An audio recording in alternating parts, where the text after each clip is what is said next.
ಅದೇ ನಿಮ್ಮ ಸ್ಕೂಲ್ಗೆ ನಮ್ಮ ಮಕ್ಕಳನ್ನ ಅಡ್ಮಿಷನ್ ಮಾಡೋಣ ಅಂತ ಇದ್ವಿ. ಸೊ ಹಾಗಾಗಿ ಏನು ಪ್ರೊಸೀಜರ್ ಅಂತ ತಿಳ್ಕೊಳ್ಳೋಣ ಅಂತ. ಸರ್ ಅದು ರೆಗ್ಯುಲರ್ ಫೀಸು 2.5 ಲ್ಯಾಕ್ಸ್ ಆಗುತ್ತೆ ಸರ್, ಅಷ್ಟೇನೆ. ಆಮೇಲೆ ನಾವು ವರ್ಷಕ್ಕೊಂದ್ಸಲ ಎಜುಕೇಷನಲ್ ಟ್ರಿಪ್ಪು ಅಂತ ಒಂದು ಬಿಸ್ಕೆಟ್ ಫ್ಯಾಕ್ಟ್ರಿಗೆ ಕರ್ಕೊಂಡು ಹೋಗ್ತೀವಿ.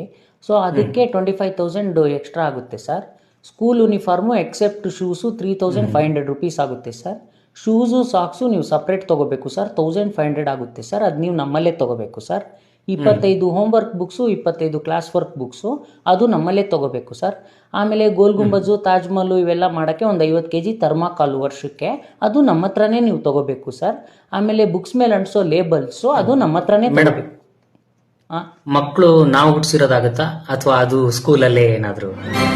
ಅದು ನಾವು ಹೈಯರ್ ಮ್ಯಾನೇಜ್ಮೆಂಟ್ ಹತ್ರ ಡಿಸ್ಕಸ್ ಮಾಡಿ ನಿಮಗೆ ಇನ್ಫಾರ್ಮೇಷನ್ ಕೊಡ್ತೀವಿ ಸರ್. ಆಯ್ತು ಮೇಡಮ್, ನಾವು ನಮ್ಮ ಮನೇಲಿ ಇರೋ ಮ್ಯಾನೇಜ್ಮೆಂಟ್ ಹತ್ರ ಡಿಸ್ಕಸ್ ಮಾಡಿ ನಿಮ್ಮ ಕಿತ್ತೋಗಿರೋ ಸ್ಕೂಲಿಗೆ ಸೇರಿಸ್ಬೇಕಾ ಬೇಡವಾ ಅಂತ ನಾವು ಡಿಸೈಡ್ ಮಾಡ್ತೀವಿ. Thank you madam.